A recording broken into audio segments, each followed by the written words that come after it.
أعوذ بالله من الشيطان الرجيم. بسم الله الرحمن الرحيم.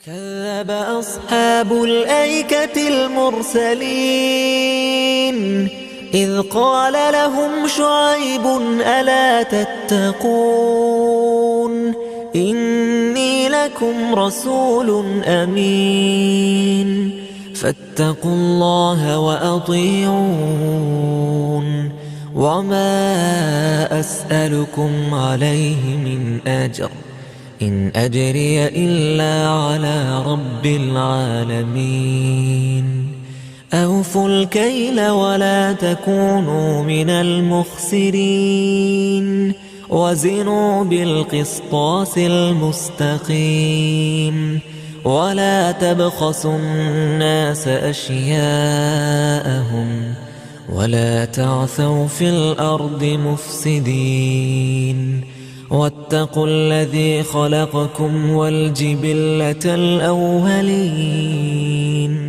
السلام عليكم ورحمة الله وبركاته. ഖുർആൻ പദം 1254 ദിവസത്തിലേക്ക് എല്ലാവരെയും ഹാർദമായി സ്വാഗതം ചെയ്യുന്നു. പരിശുദ്ധ ഖുർആനിലെ 26-ാമത്തെ അധ്യായമായ സൂറത്ത് ശുഅറയിലെ 176 മുതൽ 184 വരെയുള്ള ആയത്തുകളാണ് ഇന്ന് പഠന വിധേയമാക്കുന്നത്. ക്ലാസ് ആരംഭിക്കുന്നതിനായി ആദരണീയനായ ഡോക്ടർ എ വിലായത്തുള്ള സാഹിബിനെ ക്ഷണിക്കുന്നു. അസ്സലാമു അലൈക്കും വറഹ്മത്തുള്ളാഹി വബറകാതുഹു. أعوذ بالله من الشيطان الرجيم. بسم الله الرحمن الرحيم. كذب أصحاب الأيكة المرسلين إذ قال لهم شعيب ألا تتقون إني لكم رسول أمين فاتقوا الله وأطيعون وما أسألكم عليه من أجر إن أجري إلا على رب العالمين أوفوا الكيل ولا تكونوا من المفسدين وزنوا بالقسطاس المستقيم ولا تبخسوا الناس أشياءهم ولا تعثوا في الأرض مفسدين واتقوا الذي خلقكم والجبلة الأولين صدق الله العلي العظيم. സൂറത്ത് ശുഅറയിലെ 176 മുതൽ 184 വരെയുള്ള ആയത്തുകളാണ് ഞാൻ നിങ്ങളെ കേൾപ്പിച്ചിട്ടുള്ളത്. പുതിയ ഒരു സമൂഹത്തെക്കുറിച്ച് ശുഐബ് അലൈഹിസ്സലാം ദൈവിക ദൗത്യം നിർവഹിക്കാൻ വേണ്ടി നിയോഗിച്ചയക്കപ്പെട്ട ഒരു സമൂഹത്തെക്കുറിച്ചുള്ള വിവരണമാണ് ഇന്ന് ഞാൻ നിങ്ങളെ കേൾപ്പിച്ചിട്ടുള്ള ആയത്തുകളിൽ അടങ്ങിയിട്ടുള്ളത്. അതിന്റെ തൊട്ടു മുമ്പായി നമ്മൾ ഇന്നലെയും മിനിയാന്നുമായിട്ട് പഠന വിധേയമാക്കിയ ആയത്തുകളിൽ ലൂത്ത് അലൈഹിസ്സലാമുമായി ബന്ധപ്പെട്ടുകൊണ്ടുള്ള വിവരണമാണ് നമുക്ക് ലഭിക്കുകയുണ്ടായത്. ലൂത്ത് അലൈഹിസ്സലാം അദ്ദേഹത്തിന്റെ സമൂഹം ലൈംഗിക സദാചാര സീമകളെയൊക്കെ ലംഘിച്ചുകൊണ്ട് സ്വവർഗരതിയുടെ ആളുകളായി, അത് വളരെ പരസ്യമായി സമൂഹത്തിൽ ചെയ്തുകൊണ്ടിരിക്കുന്ന നിർലജ്ജതയുടെ ആളുകളായി മാറിയിട്ടുണ്ടായിരുന്ന ഒരവസ്ഥയിലാണ് ലൂത്ത് അലൈഹിസ്സലാം അങ്ങോട്ട് താക്കീതുകാരനായിട്ടും സന്തോഷ വാർത്ത നൽകുന്നവനായിട്ടും ഒക്കെ ദൈവിക ദൗത്യം നിർവഹിക്കാനായിട്ട് നിയോഗിച്ച് അയക്കപ്പെടുന്നു. ലൂത്ത് അലൈഹിസ്സലാമിനോട് വളരെ ധാർഷ്ട്യത്തോടു കൂടിയാണ് ആ സമൂഹം പെരുമാറുകയുണ്ടായത്. അദ്ദേഹത്തെ വളരെയേറെ പരിഹസിക്കുന്ന വിധത്തിലുള്ള സംസാരമാണ് അവര് നടത്തുകയുണ്ടായത്. എത്രത്തോളം എന്ന് പറഞ്ഞാൽ ഇവര് വലിയ വിശുദ്ധന്മാര് എന്ന വിധത്തിൽ വരെ പരിഹസിച്ചുകൊണ്ടാണ് അവർ സംസാരിച്ചത്. അഖ്രിജു ആല ലൂത്തിൻ മിൻ ഖറിയത്തിക്കും ഇന്നഹും ഉനാസുൻ യതതഫറൂൻ. ലൂത്തിനെയും കൂട്ടരെയും നാട്ടിൽ നിന്ന് ആട്ടി ഓടിക്കണം, പുറത്താക്കിക്കോളൂ നിങ്ങളുടെ നാട്ടിൽ നിന്ന്. അവര് വലിയ വിശുദ്ധന്മാര് ചമയുകയാണ് എന്നൊക്കെയാണ് ലൂത്ത് അലൈഹി ഇസ്ലാമിനെ പരിഹസിച്ചുകൊണ്ട്, അദ്ദേഹത്തോടൊപ്പം നിലകൊണ്ട ആളുകളെയും പരിഹസിച്ചുകൊണ്ട് നാട്ടുകാര് പറയുകയുണ്ടായത്. അതുപോലെ ലൂത്ത് അലൈഹി ഇസ്ലാമിന്റെ പത്നിയെക്കുറിച്ച്, ഭാര്യയെക്കുറിച്ച് സൂറത്തു തഹരീമിലൊരു പരാമർശം ദുഷിച്ച ആളുകളുടെ മാതൃകകളായിട്ട്, ഏറ്റവും ശ്രദ്ധേയമായ ഉദാഹരണങ്ങളായിട്ട് ചൂണ്ടിക്കാണിക്കപ്പെടുകയാണ് അവിടെ രണ്ട് സ്ത്രീകളെ. ഒന്ന് നൂഹ് അലൈഹി ഇസ്ലാമിന്റെ പത്നിയും രണ്ടാമത്തത് ലൂത്ത് അലൈഹി ഇസ്ലാമിന്റെ പത്നിയുമാണ്. രണ്ടുപേരും നമ്മുടെ ഇഷ്ടദാസന്മാരുടെ സഹധർമ്മിണികളായിട്ടാണ് ജീവിച്ചിരുന്നതെങ്കിലും അവര് സ്വാലിഹികളായ ദാസന്മാരുടെ കീഴിലായിരുന്നെങ്കിലും ഈ രണ്ട് സ്ത്രീകളും അവരെ വഞ്ചിക്കുകയായിരുന്നു എന്ന് ഖുർആൻ വ്യക്തമാക്കുന്നു. അതുപോലെ ലൂത്ത് അലൈഹി ഇസ്ലാമിനോടും അദ്ദേഹത്തെ പിൻപറ്റിയ ആളുകളോടും അദ്ദേഹത്തിന്റെ അടുത്ത ബന്ധുക്കളോടും ഒക്കെ ദൈവിക ശിക്ഷ വന്നു ചേരുന്നതിന്റെ മുമ്പായി രാത്രി നേരത്ത് അവിടുന്ന് പൊയ്ക്കൊള്ളാൻ വേണ്ടി അള്ളാഹു നിർദ്ദേശിച്ച ഒരു കാര്യം വിശുദ്ധ ഖുർആനിൽ കാണാൻ കഴിയും. ഫസ്രി ബി അഹ്ലിക ബിഖിത്ഇൻ മിനൽ ലൈലി വലാ യൽതഫിത് മിൻകും അഹദ. രാത്രിയുടെ പാതി പിന്നിട്ട ഘട്ടത്തില് നിങ്ങൾ അവിടുന്ന് പോകണം. നിങ്ങളിൽ ഒരാളും തന്നെ തിരിഞ്ഞു നോക്കരുത്. കൂട്ടത്തിൽ നിങ്ങളുടെ ലൂത്ത് അലൈഹി ഇസ്ലാമിനോടാണ് പറയുന്നത്, താങ്കളുടെ പത്നിയെ കൂടെ കൂട്ടേണ്ടതില്ല. തീർച്ചയായിട്ടും അവരെ ബാധിക്കുന്ന ദുരന്തം അവളെയും ബാധിക്കുന്നതാണ്. ഇന്നഹു മുസീബുഹ മാ അസാബഹും എന്നാണ് തുടർന്ന് അള്ളാഹു പറയുകയുണ്ടായത്. അതിനെ തുടർന്ന് ഏതു വിധത്തിലുള്ള ദൈവിക ശിക്ഷയാണ് ലൂത്ത് അലൈഹി ഇസ്ലാമിന്റെ സമൂഹം ഏറ്റുവാങ്ങേണ്ടി വന്നത് എന്നത് പലയിടങ്ങളിലായിട്ട് അള്ളാഹു വ്യക്തമാക്കുന്നുണ്ട്. എല്ലാം ചേർത്ത് വെച്ചാൽ നമുക്കൊരു കൃത്യമായ ധാരണ കിട്ടും. മുസ്ബിഹീൻ. പ്രഭാതവേള ആയപ്പോഴേക്കും അവരെ അതിഭീകരമായ ഒരു ഘോര ശബ്ദം പിടികൂടുകയുണ്ടായി എന്നാണ് ഒരു പരാമർശം.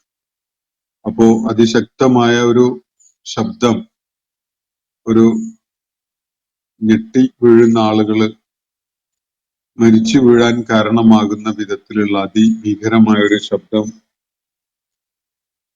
അതാണ് ശിക്ഷയുടെ നടപടിയുടെ ഒരു തലം. മറ്റൊന്ന് ജഅൽന ആലിയഹ സാഫിലഹ.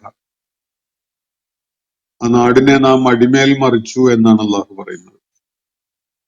അതിന്റെ ഉയർന്ന ഭാഗങ്ങൾ താഴ്ന്ന ഭാഗങ്ങളായും താഴ്ന്ന ഭാഗങ്ങൾ ഉയർന്ന ഭാഗങ്ങളായും മാറി എന്ന് പറഞ്ഞാൽ ഭൂമി അടിമേൽ മറിയുന്ന വിധത്തിലുള്ള ഒരു ഭൂകമ്പമോ അല്ലെങ്കിൽ അഗ്നിപർവ്വത സ്ഫോടനമോ അതുപോലെ എന്തോ സംഭവിച്ചു എന്നാണ് സൂചിപ്പിക്കുന്നത്.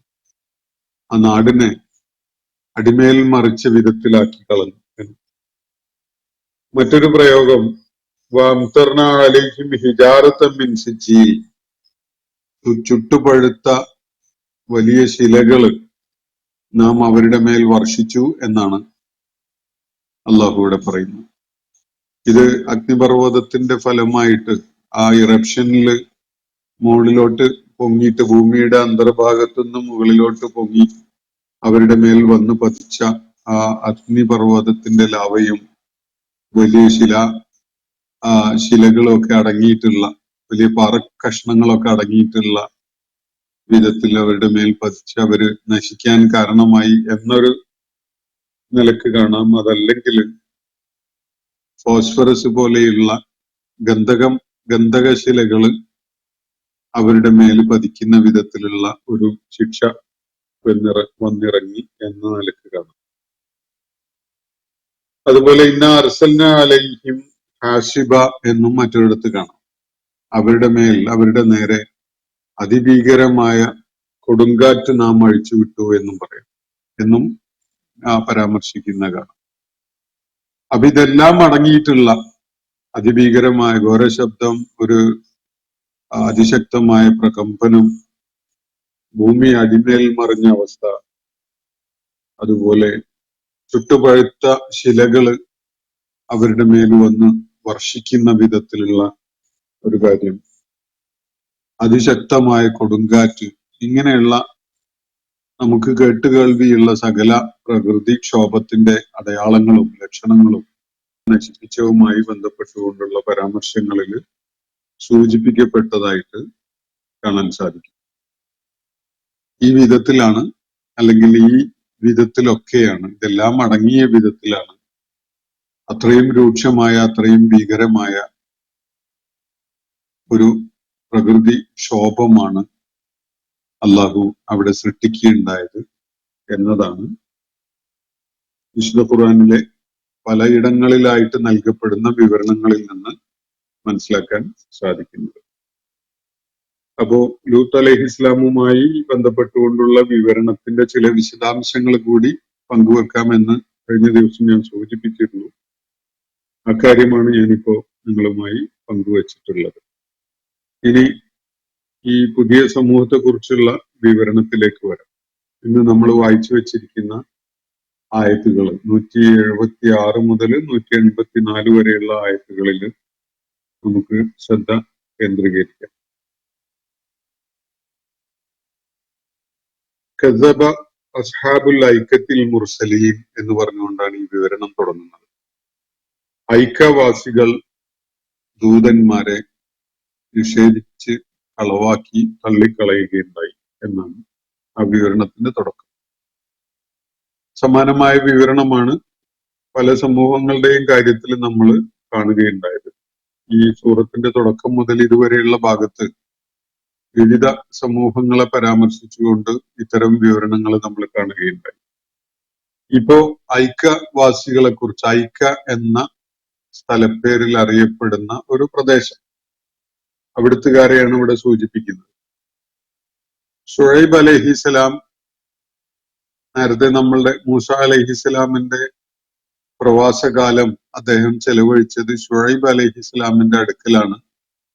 അദ്ദേഹത്തിന്റെ ഒരു പുത്രിയെയാണ് മൂസ അലൈഹിസ്സലാമിന് വിവാഹം ചെയ്തു കൊടുത്തത് എന്ന കാര്യങ്ങളൊക്കെ നമ്മൾ കാണുകയുണ്ടായിട്ടുണ്ട്. അപ്പോ ഷുഐബ് അലൈഹിസ്സലാം ദൗത്യം നിർവഹിച്ചിരുന്ന ഭൂപ്രദേശത്തെയാണ് ഇവിടെ പരാമർശിക്കുന്നത്. വിശുദ്ധ ഖുർആനിൽ 2 വിധത്തിലുള്ള പരാമർശങ്ങൾ ഈ സമൂഹത്തെ കുറിച്ച് കാണാൻ സാധിക്കും. ഒന്ന് അസ്ഹാബു മദിയൻ എന്ന് പറഞ്ഞിട്ടും ഇവിടെ അസ്ഹാബുൽ ഐക്ക എന്ന് പറഞ്ഞിട്ടും. ഐക്ക എന്ന വാക്കിന്റെ അർത്ഥം വിൽഡനസ് അല്ലെങ്കിൽ വൂഡഡ് ഏരിയ എന്നൊക്കെയാണ്. വൃക്ഷനിബിഡമായ ഒരു വനസമാനമായ ഒരു പ്രദേശം, അങ്ങനെയാണ് ആ വാക്കിന്റെ അർത്ഥസൂചന. അപ്പോ അസ്ഹാബുൽ ഐക്ക എന്ന പരാമർശവും കാണാം, അസ്ഹാബു മദിയൻ എന്ന പരാമർശവും കാണാം. ഇത് രണ്ടും സ്ഥലപ്പേരുകളാണ്. ഈ സ്ഥലപ്പേരുകൾ ഉണ്ടാവുന്നത് 2 വ്യത്യസ്തമായ ഗോത്രങ്ങളുമായി ബന്ധപ്പെട്ടുകൊണ്ടുള്ള പരാമർശങ്ങളിൽ നിന്നാണ് എന്നും നമുക്ക് കണ്ടെത്താൻ സാധിക്കും. ഈ 2 കൂട്ടരും, അസ്ഹാബുൽ ഐക്കയും അസ്ഹാബു മദിയനും ഒന്ന് തന്നെയാണോ എന്ന കാര്യത്തിൽ ഒരു തർക്കം അല്ലെങ്കിൽ അഭിപ്രായ ഭിന്നത ഖുർആൻ പണ്ഡിതന്മാർക്കിടയിലുണ്ട്. അതിന്റെ വിശദാംശങ്ങളിലേക്ക് നമുക്ക് വരാം. അതിന് മുമ്പായിട്ട് വായിച്ചു വെച്ച ആയത്തുകൾ പൂർണ്ണമായിട്ടും നിങ്ങളെ അതിന്റെ ആശയം കേൾപ്പിക്കാം. കസബ അസ്ഹാബുൽ ഐക്കത്തിൽ മുർസലീൻ, ഐക്യവാസികൾ അല്ലെങ്കിൽ ഐക്യക്കാർ, അൽ ഐക്ക എന്നറിയപ്പെടുന്ന ആ സ്ഥലത്തിലെ ആളുകൾ ദൂതന്മാരെ കളവാക്കുകയുണ്ടായി, നിഷേധിക്കുകയുണ്ടായി. ഇത് ഖാലലഹും ശുഐബുൻ അലാ തത്തഖൂൻ. ശുഐബ് അവരോട് ഈ വിധത്തിൽ ഉത്ബോധനം ചെയ്ത കാര്യം പ്രത്യേകം സ്മരിക്കുക, ഓർക്കുക. ശുഐബ് അലൈഹിസ്സലാം അവർക്കിടയിൽ ദൈവിക ദൗത്യം നിർവഹിച്ചുകൊണ്ട് അവരോട് അലാ തത്തഖൂൻ എന്ന് പറഞ്ഞ ആ കാര്യം പ്രത്യേകം ഓർക്കുക. അലാ തത്തഖൂൻ എന്നത് മുകളിലുള്ള ഒരുപാട് എപ്പിസോഡുകളിൽ നമ്മൾ പ്രവാചകന്മാരുടെ ദൗത്യ നിർവഹണത്തിന്റെയും സന്ദേശത്തിന്റെയും ആകത്തുകയായിട്ട് ആ ഒരു പ്രയോഗത്തിലൂടെ ആശയം കൺവേ ചെയ്യുന്നത് നമ്മൾ കാണുകയുണ്ടായിട്ടുണ്ട്.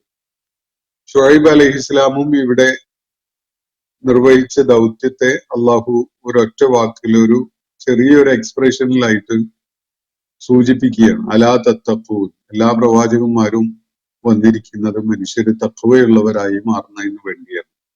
നിങ്ങൾ തഖ്വയുള്ളവരായി മാറാൻ, ദൈവഭക്തിയുള്ള, ഭയപ്പാടും ജാഗ്രതയും ശ്രദ്ധയും സൂക്ഷ്മതയും ഒക്കെയുള്ള ആളുകൾ ആയി മാറാൻ ഒരുക്കമല്ലേ, നിങ്ങൾ അതിന് ഒരുങ്ങുന്നില്ലേ എന്നതാണ് ഷുഐബ് അലൈഹിസ്സലാം അവരോട് ചോദിക്കുകയുണ്ടായത്, അല്ലെങ്കിൽ അവരെ ഉണർത്തിയ കാര്യം അതാണ്. ആ സന്ദർഭം, ആ ചരിത്ര മുഹൂർത്തം ഒന്ന് ഓർത്തു നോക്കുക. ഇന്നീ ലഖും റസൂലുൻ അമീൻ. ആ ഘട്ടത്തില് നേരത്തെ പരാമർശിക്കപ്പെട്ട പ്രവാചകന്മാരൊക്കെ തന്നെ അവരുടെ സമൂഹത്തോട് പറയുകയുണ്ടായ പോലെ ഷുഐബ് അലൈഹിസ്സലാമും തന്റെ സമൂഹത്തോട് പറയുകയുണ്ടായത് ഇങ്ങനെയാണ്. ഇന്നീ ലഖും റസൂലുൻ അമീൻ. നിങ്ങളിലേക്ക് നിയോഗിക്കപ്പെട്ട, നിങ്ങൾക്ക് വിശ്വസിക്കാനും ആശ്രയിക്കാനും ഒക്കെ പറ്റുന്ന ട്രസ്റ്റ് വേർത്തി ആയിട്ടുള്ള ദൈവിക ദൂതനാണ് ഞാൻ. നിങ്ങൾക്ക് എന്നെ ആശ്രയിക്കാം, നിങ്ങൾക്ക് എന്നെ വിശ്വസിക്കാം. കാര്യങ്ങളിൽ നിങ്ങൾക്ക് എന്നോട് കൂടിയാലോചന ചെയ്തുകൊണ്ട് മുന്നോട്ട് നീങ്ങാം. നിങ്ങൾക്ക് 100% കണ്ണ് ചിമ്മി പിൻപറ്റാൻ പറ്റുന്ന ഒരാളാണ് ഞാൻ. ആ വിധത്തിൽ നിങ്ങളെ വഴി കാണിക്കുന്നതിന് വേണ്ടി നിയോഗിച്ചയക്കപ്പെട്ട പ്രവാചകനാണ് ഞാൻ. ഇന്നീലക്കും റസൂലുൻ അമീൻ. നിങ്ങളിലേക്കായിട്ട് നിയുക്തനായ ദൈവിക ദൂതനാണ്, സത്യസന്ധനും ആശ്രയിക്കാവുന്നവനുമായ ദൈവിക ദൂതനാണ് ഞാൻ. അതുകൊണ്ട് ഫത്തഖുല്ലാഹ വഅതിഊൻ. ഇതേ കാര്യം തന്നെയാണ് നേരത്തെ പ്രവാചകന്മാരൊക്കെ പറയുകയുണ്ടായത്.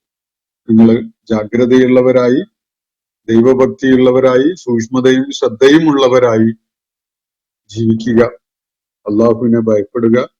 വഅതിഊൻ, നിങ്ങൾ എന്നെ അനുസരിക്കുകയും ചെയ്യുക. എന്നെ അനുസരിക്കുക എന്ന എല്ലാ ദൂതന്മാരും തങ്ങളുടെ സമൂഹങ്ങളോട് പറഞ്ഞിട്ടുള്ള കാര്യമാണ്.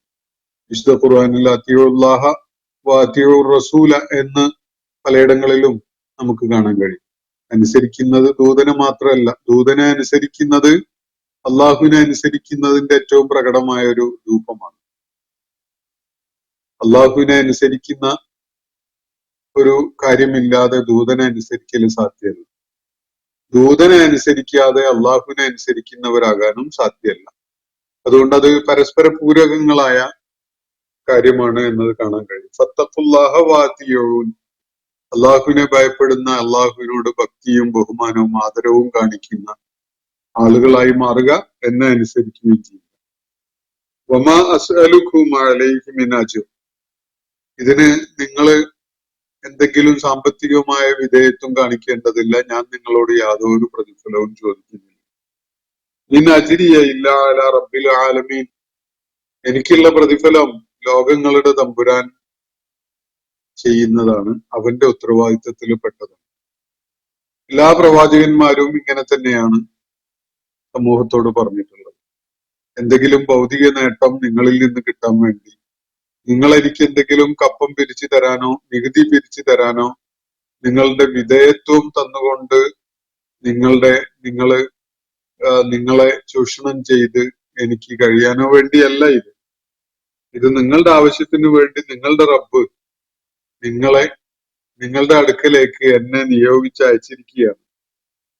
അതുകൊണ്ട് ഇതിന് യാതൊരു പ്രതിഫലവും ഞാൻ ചോദിക്കുന്നില്ല. എനിക്കുള്ള പ്രതിഫലം ലോകങ്ങളുടെ തമ്പുരാന്റെ ഉത്തരവാദിത്തമാണ്, ഉടയ തമ്പുരാന്റെ ഉത്തരവാദിത്തമാണ്. നിങ്ങളുമായിട്ട് അങ്ങനെയുള്ള യാതൊരു ഇടപാടവും ഇല്ല. എനിക്ക് വിശേഷിച്ച് ഭൗതികമായ യാതൊരു നേട്ടവും നിങ്ങളിൽ നിന്ന് പ്രതീക്ഷിച്ചുകൊണ്ടല്ല ഞാൻ ഈ ദൗത്യം നിർവഹിക്കുന്നത്. നിങ്ങളിലേക്ക് നിങ്ങൾക്ക് ആശ്രയിക്കാൻ പറ്റുന്ന സത്യസന്ധനായ ഒരു ദൂതൻ എന്നുള്ള നിലക്കാണ് ഞാൻ നിയോഗിച്ചയക്കപ്പെട്ടിട്ടുള്ളത്. അതുപോലെ ലൂത്ത് അലൈഹിസ്സലാം ആ സമൂഹത്തിന്റെ അധാർമികത, ലൈംഗിക സദാചാര ബോധമില്ലായ്കയെ പരാമർശിച്ചുകൊണ്ട് അവരെ തെറ്റുതിരുത്തി നല്ലവരാക്കി മാറ്റാൻ ശ്രമിച്ചുവെങ്കിൽ, ഇവിടെ ഷുഐബ് അലൈഹിസ്സലാമിന് വ്യത്യസ്തമായ ഒരു തിന്മയാണ് അവരുടെ കാര്യത്തിൽ സ്പോട്ട് ചെയ്യാനുള്ളതും അതിനെക്കുറിച്ച് അവരെ ഉണർത്താനുള്ളതും. അത് സാമ്പത്തികമായ ക്രമക്കേടുകളുടെയും ചൂഷണത്തിന്റെയും അതുപോലെ അക്രമപരമായി അന്യരുടെ അവകാശങ്ങൾ പിടിച്ചു പറിക്കുന്നതിൻ്റെതുമൊക്കെ ആയിട്ടുള്ള അത്യന്തം സമൂഹത്തെ ചൂഷണം ചെയ്ത് പിഴിഞ്ഞെടുക്കുന്ന ഒരു പ്രവണതയെയാണ് ഇവിടെ ഷുഐബ് അലൈഹിസ്സലാം ചൂണ്ടിക്കാണിക്കുന്നത്. ഈ സമൂഹത്തിന്റെ അവരുടെ അധിവാസ കേന്ദ്രങ്ങളും അവര് മുഖ്യമായി ശ്രദ്ധ കേന്ദ്രീകരിച്ചിരുന്ന കാര്യങ്ങളുമൊക്കെ വിലയിരുത്തി മനസ്സിലാക്കിയാൽ ഈ കാര്യം എത്രത്തോളം പ്രസക്തമാണ് എന്നത് നമുക്ക് കാണാൻ കഴിയും. ഇവിടെ ഷുഐബ് അലൈഹിസ്സലാം അവരോട് പറയുന്നത് ഔഫുൽ കൈല വലാ തകൂനു മിനൽ മുഫ്സിദീൻ. ഔഫുൽ കൈല, നിങ്ങൾ അളവിനെ പൂർത്തിയാക്കണം, തികവുള്ളതാക്കണം. ആളുകൾക്ക് സാധന സാമഗ്രികൾ അളന്നും തൂക്കിയൊക്കെ കൊടുക്കുമ്പോൾ അതിൽ നിങ്ങൾ കുറവ് വരുത്തരുത്. ഔഫുൽ കൈല, നിങ്ങൾ അളവ് പൂർത്തിയാക്കി നിറവുള്ളതാക്കി തികവുള്ളതാക്കി മാറ്റണം. വലാ തകൂനു മിനൽ മുഫ്സിദീൻ, ഒരു കാരണവശാലും നിങ്ങൾ കുറവ് വരുത്തുന്നവരാകാൻ പാടില്ല, ഖസാർ ഉണ്ടാക്കുന്നവനാകാൻ പാടില്ല. മറ്റുള്ളവർക്ക്, നിങ്ങളുടെ ഇടപാടുകാർക്ക് ഖസാർ ഉണ്ടാക്കുന്ന, കുറവ് വരുത്തുന്ന, നഷ്ടമുണ്ടാക്കുന്ന, അവരോട് നിങ്ങൾ പണം ഈടാക്കിക്കൊണ്ട് അവർക്ക് നൽകുന്ന സാധന സാമഗ്രികളിൽ കുറവ് വരുത്തുന്നവരാകാൻ പാടില്ല. വലാ തകൂനു മിനൽ മുഫ്സിദീൻ, നിങ്ങൾ അളവ് നിറവുള്ളതായി തികവുള്ളതാക്കി മാറ്റണം. നിങ്ങളുടെ കസ്റ്റമേഴ്സിന് നഷ്ടമുണ്ടാക്കുന്നവരായിട്ട് നിങ്ങൾ പ്രവർത്തിക്കാൻ പാടില്ല. അതുപോലെ വസിനു ബിൽ ഖിസ്താസിൽ മുസ്തഖീം, നിങ്ങൾ ശരിയായ തുലാസ് ഉപയോഗിക്കുന്നവരാവുകയും വേണം. വസിനു ബിൽ ഖിസ്താസിൽ മുസ്തഖീം. ഖിസ്താസ് എന്ന് പറഞ്ഞാൽ ബാലൻസ് ആണ്, തുലാസാണ്, തൂക്കി നോക്കാനുള്ള ഉപകരണം. അത് ഏറ്റവും ശരിയായ വിധത്തിലുള്ളത് ആവണം. തുലാസിൽ കൃത്രിമം കാണിക്കാൻ സാധിക്കും. അതുകൊണ്ടാണ് നേരത്തെയൊക്കെ നമ്മുടെ നാട്ടില് തുലാസിന് സർക്കാർ മുദ്ര വെച്ച് അംഗീകരിക്കുന്ന ഒരു ഏർപ്പാടുണ്ടായിരുന്നു. ഇപ്പൊ ഇലക്ട്രോണിക് ആയിട്ടുള്ള സംവിധാനങ്ങൾ വന്നതോടുകൂടി അത് കമ്പനികളുടെ രീതിയിൽ അത് നിർവഹിക്കപ്പെടുന്നു. ഇലക്ട്രോണിക് ആയിട്ട് കൃത്യതയോടുകൂടി തൂക്കുന്ന ഒരു സംവിധാനം കൂടുതൽ പ്രചാരത്തിലുള്ള ഒരു കാലത്താണ് നമ്മളുള്ളത്. നേരത്തെ 2 തട്ടുകളിലായിട്ട് തൂക്കക്കട്ടികൾ ഒരു തട്ടിലും വിപണനം ചെയ്യുന്ന അല്ലെങ്കിൽ വിൽക്കുകയോ വാങ്ങുകയോ ചെയ്യുന്ന വസ്തുക്കൾ മറ്റേ തട്ടിലും വെച്ചുകൊണ്ട് തൂക്കം കണക്കാക്കുന്ന രീതിയാണ് സമീപകാലം വരെ ഉണ്ടായിരുന്നത്. അതിൽ കൃത്രിമത്വം ചെയ്യാൻ കഴിയും, ഇപ്പോഴുള്ളതിലും സാധിക്കും. അത് ഡിപ്പെൻസ്. അത് ആ നിലയ്ക്ക് സെറ്റ് ചെയ്ത് വെച്ചാൽ ഇപ്പോഴും തൂക്കത്തിലൊക്കെ കൃത്രിമം കാണിക്കാനൊക്കെ സാധിച്ചു എന്ന് വരും. അപ്പോ തൂക്കത്തിൽ നിങ്ങൾ കൃത്രിമത്വം കാണിക്കുന്ന വിധത്തിലുള്ള തുലാസ് ഉപയോഗിക്കരുത്. വസിനു ബിൽ ഖിസ്താസിൽ മുസ്തഖീം, ശരിയായ വിധത്തില് തൂക്കം കണക്കാക്കാൻ പറ്റുന്ന തുലാസ് വെച്ചുകൊണ്ട് നിങ്ങൾ തൂക്കം കണക്കാക്കുക. വസിനു, സിനു എന്ന് പറഞ്ഞ തൂക്കം കണക്കാക്കുക. എന്തിലാണ്? ബിൽ ഖിസ്താസിൽ മുസ്തഖീം, ആശ്രയിക്കാവുന്ന ശരിയായ തൂക്കം സൂചിപ്പിക്കുന്ന തുലാസിലായിട്ട്. വലാ തബ്ഖസുന്നാസ അശ്യാഅഹും, നിങ്ങൾ ജനങ്ങളുടെ വസ്തുവകകളെ അവരിൽ നിന്ന് അപഹരിച്ചെടുക്കരുത്. അന്യായമായിട്ട് അവരുടെ വസ്തുവകകളെ കവർന്നെടുക്കരുത്. തൂക്കത്തിലും അളത്തത്തിലും കൃത്രിമം കാണിച്ചുകൊണ്ട് അവരുടെ വസ്തുവകകളെ നിങ്ങൾ അപഹരിക്കരുത്. വലാ തബ്ഖസുന്നാസ, ജനങ്ങളെ നിങ്ങൾ അപഹരിക്കരുത്. അശ്യാഅഹും, അവരുടെ വസ്തുവകകളെ. ജനങ്ങളുമായി ഇടപാടുകൾ നടത്തുമ്പോൾ അവരുടെ വസ്തുവകകള് അപഹരിച്ചെടുക്കുന്ന വിധത്തില് അളത്തത്തിലും തൂക്കത്തിലും നിങ്ങൾ കൃത്രിമം കാണിക്കരുത്. വലാ തഅസൗ ഫിൽ അർദി മുഫ്സിദീൻ, നാട്ടില് കുഴപ്പമുണ്ടാക്കുന്ന വിധത്തിൽ ഫസാദ് പരത്തുന്നവരാകരുത്. ഭൂമിയിൽ നാശം പരത്തുന്നവരായി നിങ്ങൾ വിഹരിക്കരുത്. വലാ തഅസൗ എന്ന് പറഞ്ഞാൽ നിങ്ങൾ തിന്മ പ്രചരിപ്പിക്കുന്നവരായി, തിന്മ വ്യാപിക്കാൻ കാരണമാകുന്നവരായി മാറരുത്. മുഫ്സിദീൻ, എല്ലാ വിധത്തിലുള്ള അരാജകത്വവും ഉണ്ടാക്കി വെക്കുന്ന ആളുകളായി. ഇവിടുന്ന് തൂക്കി വാങ്ങിയാൽ വേറെ എവിടെയെങ്കിലും കൊണ്ടുപോയി തൂക്കിയാൽ ആ അളവ് ഉണ്ടാവണം, ഇല്ലെങ്കിൽ അത് വലിയ ദുരന്തം ഉണ്ടാക്കി വെക്കും. കമ്പോളത്തിന് അടിമേൽ മറിക്കും. ചില പ്രദേശങ്ങളിൽ നിന്ന് വാങ്ങുന്ന സാധനങ്ങൾ ആശ്രയിക്കാൻ പറ്റാത്തതാണെന്ന് വരും. ഇപ്പൊ സ്വർണ്ണമൊക്കെ ആണെങ്കിൽ അതിന്റെ ക്വാളിറ്റി കൂടി അതിൽ പരിഗണിക്കപ്പെടേണ്ടതുണ്ട്. ചില നാടുകളിൽ നിന്ന്, ചില പ്രദേശങ്ങളിൽ നിന്ന് വാങ്ങുന്ന സ്വർണം നമ്മുടെ നാട്ടിൽ കൊണ്ടൊന്ന് കാണിച്ചാൽ അത് ഇവിടുത്തെ സ്വർണ്ണമാണ്, അതിന് അത്ര ക്യാരറ്റ് ഉണ്ടാവില്ല എന്നൊക്കെ അവർ പറയുന്ന കാണാം. അപ്പോ സ്വർണത്തിനായാലും വേറെ എന്ത് വസ്തുവകകൾക്കായാലും ആളുകളുടെ ധനം അപഹരിക്കുന്ന വിധത്തിലുള്ള അളത്തവും തൂക്കവും നടത്തിക്കൊണ്ട് നാട്ടില് നിങ്ങൾ നാശം പരത്തുന്നവരായി വിഹരിക്കരുത്. ഇതാണ് ശുഐബ് അലൈഹിസ്സലാം തന്റെ സമൂഹത്തോട് പറയുകയുണ്ടായത്. വത്തഖുല്ലദീ ഖലഖക്കും, നിങ്ങളെ സൃഷ്ടിച്ചവനായ അള്ളാഹുവിനോട് ഭയഭക്തിയുള്ളവരാവണം.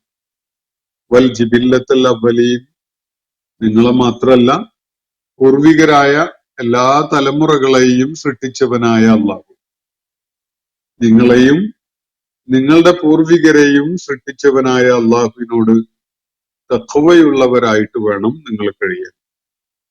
ഇതാണ്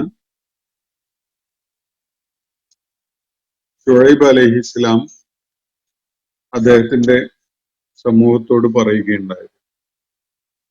ഇതിനോട് ആ സമൂഹം പ്രതികരിച്ച കാര്യങ്ങളാണ് തുടർന്നുള്ള ആയത്തുകളിൽ വിവരിക്കപ്പെടുന്നത്. ആ കാര്യങ്ങൾ നമുക്ക് പിന്നീട് മനസ്സിലാക്കാം. അപ്പോ ഇവിടെ പരാമർശിക്കപ്പെട്ട പ്രവാചകൻ ശുഐബ് അലൈഹിസ്സലാമാണ്. പരാമർശിക്കപ്പെട്ട സമൂഹം അസ്ഹാബുൽ ഐക്ക ആണ്. ശുഐബ് അലൈഹിസ്സലാമുമായി ബന്ധപ്പെട്ടുകൊണ്ട് വിശുദ്ധ ഖുർആനിൽ 2 വ്യത്യസ്ത പേരുകളിലായിട്ട് സമൂഹങ്ങളെ പരാമർശിക്കപ്പെടുന്നുണ്ട്. ഒന്ന് അസ്ഹാബുൽ ഐക്ക, ഇവിടെ നമ്മൾ കണ്ട വിധത്തിൽ ഐക്കവാസികൾ എന്ന് മലയാളത്തിൽ മുഫസ്സിറുകൾ എഴുതി കാണാം, മലയാളം ട്രാൻസ്ലേറ്റേഴ്സ്. മറ്റൊന്ന് അസ്ഹാബു മദിയൻ എന്നതാണ്. അപ്പൊ ശുഐബ് മദിയൻ വാസികൾ, മദിയൻകാർ എന്നതാണ് അതിന്റെ സൂചന. ഈ 2 സമൂഹങ്ങളും ചരിത്രപരമായി അവരുടെ വേരുകൾ പരിശോധിക്കുമ്പോൾ നേരെ ചെന്ന് ചേരുന്നത് ഇബ്രാഹിം അലൈഹിസ്സലാമിന്റെ സന്തതി പരമ്പരകളിലേക്കാണ്. ഇബ്രാഹിം അലൈഹിസ്സലാമിന് ഖാത്തൂറ എന്ന പേരുണ്ടായിരുന്ന ഒരു പത്നി ഉണ്ടായിരുന്നു. അവരുടെ വൃത്തിയായി ഇബ്രാഹിം അലൈഹിസ്സലാമിന്റെ വൃത്തിയായി അദ്ദേഹത്തിന്റെ പത്നിയായി വന്നു ചേർന്ന ഒരു സ്ത്രീ.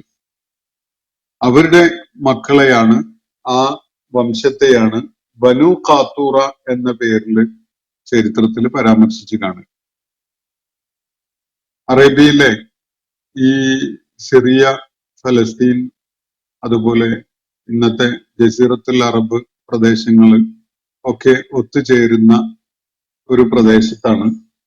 ഇവരുടെയൊക്കെ ഈ ഭൂപ്രദേശങ്ങളുടെയൊക്കെ മധ്യത്തിലായുള്ള ഒരു ഇടമാണ് ഈ ആളുകൾ താമസിച്ചിരുന്നത്. അതിന്റെ ഒരു വിഭാഗം ഇന്നത്തെ സൗദി അറേബ്യയുടെ തബൂക്കിനോട് ചേർന്നുള്ള അല്ലൂല പ്രദേശത്തിന്റെ അത്രത്തോളം എത്തുന്നുണ്ട്. അപ്പോ ഈ സിറിയയിലേക്കുള്ള ജസീറത്തുൽ അറബിൽ നിന്ന് സിറിയയിലേക്കും ഈജിപ്തിലേക്കും ഒക്കെയുള്ള യാത്രാമധ്യേ കച്ചവട യാത്ര നടത്തിയിരുന്ന പഴയ വണിക്കുകളുടെ യാത്രാ മാർഗമായിരുന്നു ഈ രണ്ട് പേരുകളിൽ പരാമർശിക്കപ്പെട്ടിരുന്ന ആ കൂട്ടര് താമസിച്ചിരുന്ന ഭൂപ്രദേശം. ഇബ്രാഹിം അലൈഹിസ്ലാമിന്റെ ബനു ഖാത്തൂറ എന്ന പേരിൽ അറിയപ്പെട്ടിരുന്ന പിന്മുറക്കാരിൽ രണ്ട് ഗോത്രങ്ങളായിരുന്നു ഈ ബനു മിദിയാനും അതുപോലെ തന്നെ വേറൊരു പേരിൽ കൂടി അറിയപ്പെട്ടിരുന്ന ഒരു വിഭാഗവും.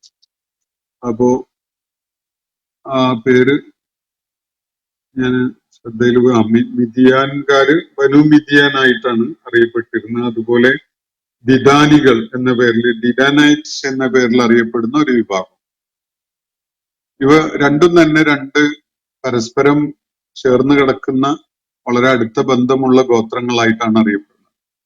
രണ്ടും ചെന്ന് ചേരുന്നത് ഇബ്രാഹിം അലൈഹി ഇസ്ലാമിന്റെ ഖാത്തൂറ എന്ന പേരിൽ അറിയപ്പെട്ടിരുന്ന പത്നിയുടെ ആ കുലത്തിലേക്കാണ്. ഇസ്മായിൽ അലൈഹി ഇസ്ലാമിന്റെ മാതാവ് നമ്മൾ മനസ്സിലാക്കിയ പോലെ ഹാജറ റളിയല്ലാഹു അൻഹയാണ്.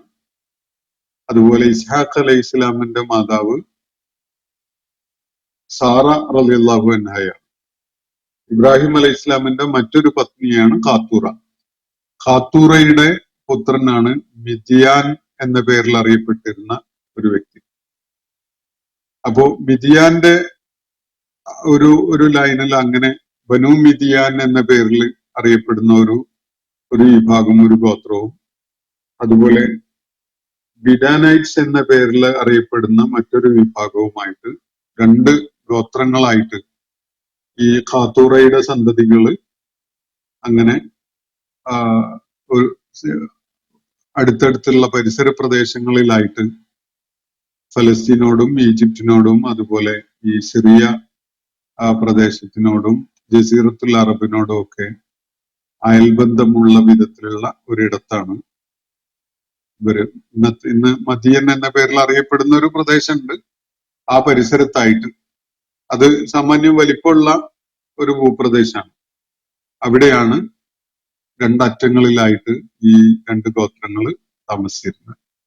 വിശുദ്ധ ഖുർആന്റെ പരാമർശങ്ങളിൽ നിന്ന് മനസ്സിലാക്കാൻ സാധിക്കുന്നത് ഇബ്രാഹിം അലൈഹിസ്സലാമിന്റെ ഈ ബനു ഖാത്തൂറ എന്ന സന്താന പരമ്പര ജീവിച്ചിരുന്ന ഭൂപ്രദേശത്തുള്ള ആ രണ്ട് ഗോത്രങ്ങളിലേക്കുമുള്ള ദൈവിക ദൂതനായിട്ടാണ്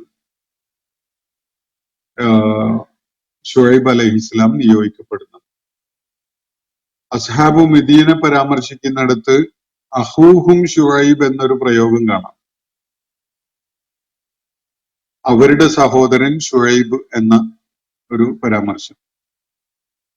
ഒരുപക്ഷെ ഷുഐബ് അലൈഹിസ്സലാം ഈ രണ്ട് ഗോത്രങ്ങളുടെ കൂട്ടത്തില് ബനു മിദിയാൻ വിഭാഗത്തിൽപ്പെട്ട ആളായിരുന്നിരിക്കണം.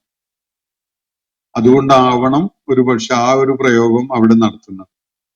അങ്ങനെ മുഫസ്സിറുകൾ ചൂണ്ടിക്കാണിക്കുന്നുണ്ട്. അസ്ഹാബുൽ ഐക്കത്തിനെ പരാമർശിക്കുന്നിടത്ത് അങ്ങനെ അഹൂഹും ഷുഐബ് എന്നൊരു പ്രയോഗം അള്ളാഹു നടത്തിയിട്ടും ഇല്ല എന്നതാണ് അതിനുള്ളൊരു ന്യായമായിട്ട് അവർ കാണുന്നത്. അള്ളാഹു ആലം. എന്തായാലും ഇബ്രാഹിം അലൈഹി ഇസ്ലാമിന്റെ ബനു ഖാത്തൂറ എന്ന പേരിൽ അറിയപ്പെട്ടിരുന്ന സന്താന പരമ്പരയിലെ രണ്ട് ഗോത്രങ്ങളായിരുന്നു അസ്ഹാബുൽ ഐക്കത്ത് എന്നതുകൊണ്ടും അസ്ഹാബു മിദിയൻ എന്ന പേരിൽ പരാമർശിച്ചുകൊണ്ടും ഖുർആൻ സൂചിപ്പിക്കുന്നത് എന്നതാണ് ഗവേഷകർ എത്തിച്ചേരുന്ന ഒരു അനുമാനം. ഈ സമൂഹം തൊട്ടടുത്തായിട്ടുള്ള പ്രദേശങ്ങളിലാണ് താമസിച്ചിരുന്നത്. അവരുടെ ഇടയിൽ ഷുഐബ് അലൈഹി ഇസ്ലാമിന് നിർവഹിക്കാനുണ്ടായിരുന്ന ദൗത്യം ഒന്ന് തന്നെയായിരുന്നു. അവരുടെ ഇരു കൂട്ടരുടെയും ഭാഷയും സംസ്കാരവും അതുപോലെ അവര് അകപ്പെട്ടിരുന്ന സാമൂഹ്യ ധാർമ്മിക ജീർണതകള് സമാനതയുള്ളതായിരുന്നു. സാമ്പത്തികമായ ക്രമക്കേടുകളും കൃത്രിമത്വവും ചൂഷണവും ഒക്കെയാണ് ഈ സമൂഹത്തെ പിടികൂടിയിരുന്ന തിന്മ. അത് അസ്ഹാബുൽ ഐക്കത്തിന്റെ കാര്യത്തിലായാലും അസ്ഹാബു മദിയന്റെ കാര്യത്തിലായാലും അവരെ ഇരു കൂട്ടരെയും ബാധിച്ചിരുന്ന തിന്മ എന്ന് പറയുന്ന ജീർണത എന്നത് ഈ സാമ്പത്തിക കാര്യങ്ങളിലുള്ളതാണ്. അപ്പൊ ഇവരിലേക്കുള്ള അവരെ ഉത്ബോധനം ചെയ്യുന്നതിനും ശരിയായ ജീവിത മാർഗത്തിലേക്ക് തിരികെ കൊണ്ടുവരുന്നതിനൊക്കെ വേണ്ടിയാണ് ഷുഐബ് അലൈഹിസ്സലാം നിയോഗിക്കപ്പെടുന്നത്.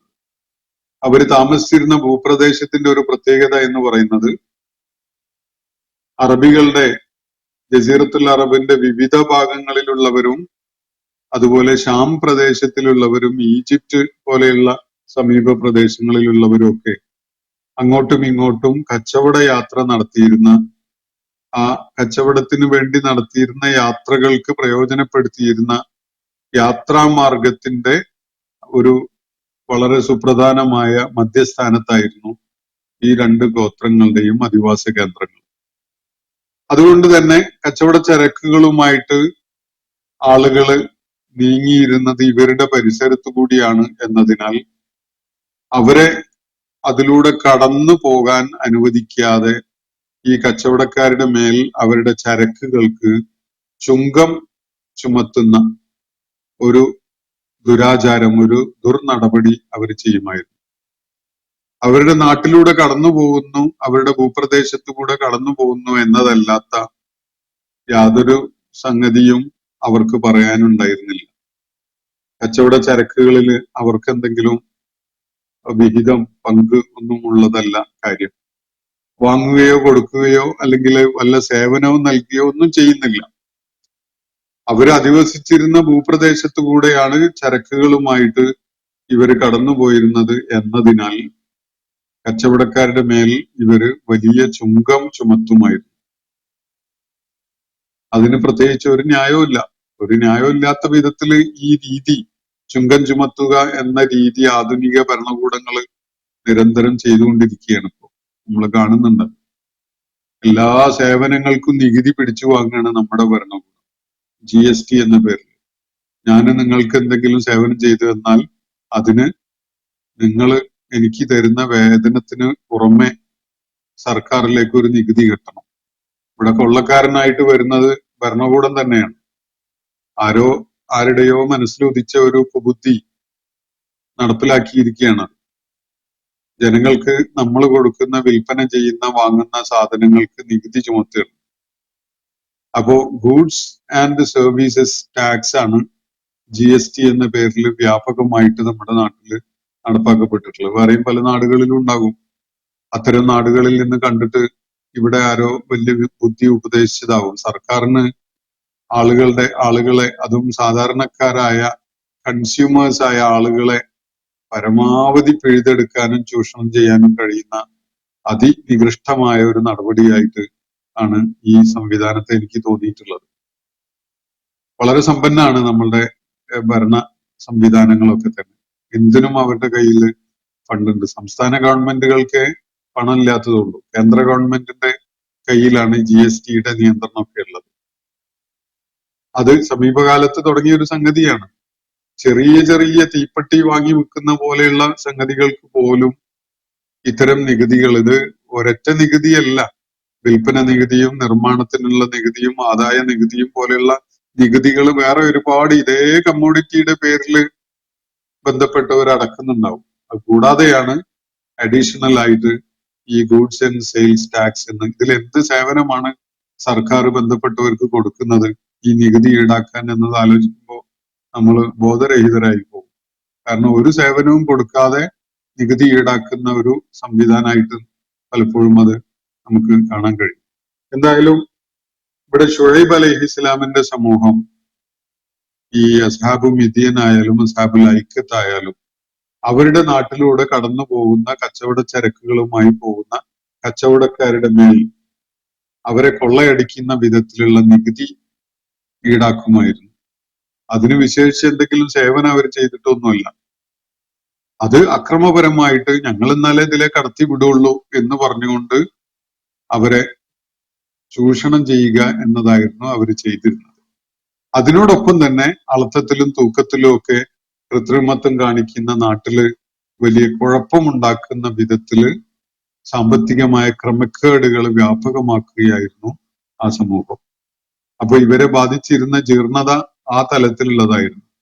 അങ്ങനെ ഒരു ഘട്ടത്തിലാണ് ഷുഐബ് അലൈഹിസ്സലാം ദൈവിക ദൗത്യം നിർവഹിക്കാനായിട്ട് നിയോഗിച്ചയക്കപ്പെടുന്നത്. ഇതിന്റെ വിശദാംശങ്ങള് നമ്മൾ നേരത്തെ പഠിച്ച സൂറത്തുകളുടെ വിശദീകരണങ്ങളിൽ പലയിടങ്ങളിലും നമ്മൾ കാണുകയും കേൾക്കുകയും മനസ്സിലാക്കുകയും ഒക്കെ ചെയ്തിട്ടുള്ളതാണ്. അതുകൊണ്ട് അതിന്റെ കൂടുതൽ വിശദാംശങ്ങളിലേക്ക് ഞാനിപ്പോ പോകുന്നില്ല. ഞാൻ ഇന്നത്തെ സെഷൻ ഇവിടെ അവസാനിപ്പിക്കുകയാണ്. അൽഹംദുലില്ലാഹി റബ്ബിൽ ആലമീൻ. അസ്സലാമു അലൈക്കും വറഹ്മത്തുള്ളാഹി വബറകാതുഹു. ഇന്നത്തെ ഖുർആൻ പദം ഇവിടെ സമാപിക്കുന്നു. ഖുർആൻ പഠനത്തിൽ പങ്കെടുത്ത എല്ലാവർക്കും അല്ലാഹു അർഹമായ പ്രതിഫലം നൽകി അനുഗ്രഹിക്കട്ടെ. വആഖിറു ദഅവാന അനിൽ ഹംദുലില്ലാഹി റബ്ബിൽ ആലമീൻ. അസ്സലാമു അലൈക്കും വറഹ്മത്തുള്ളാഹി വബറകാതുഹു.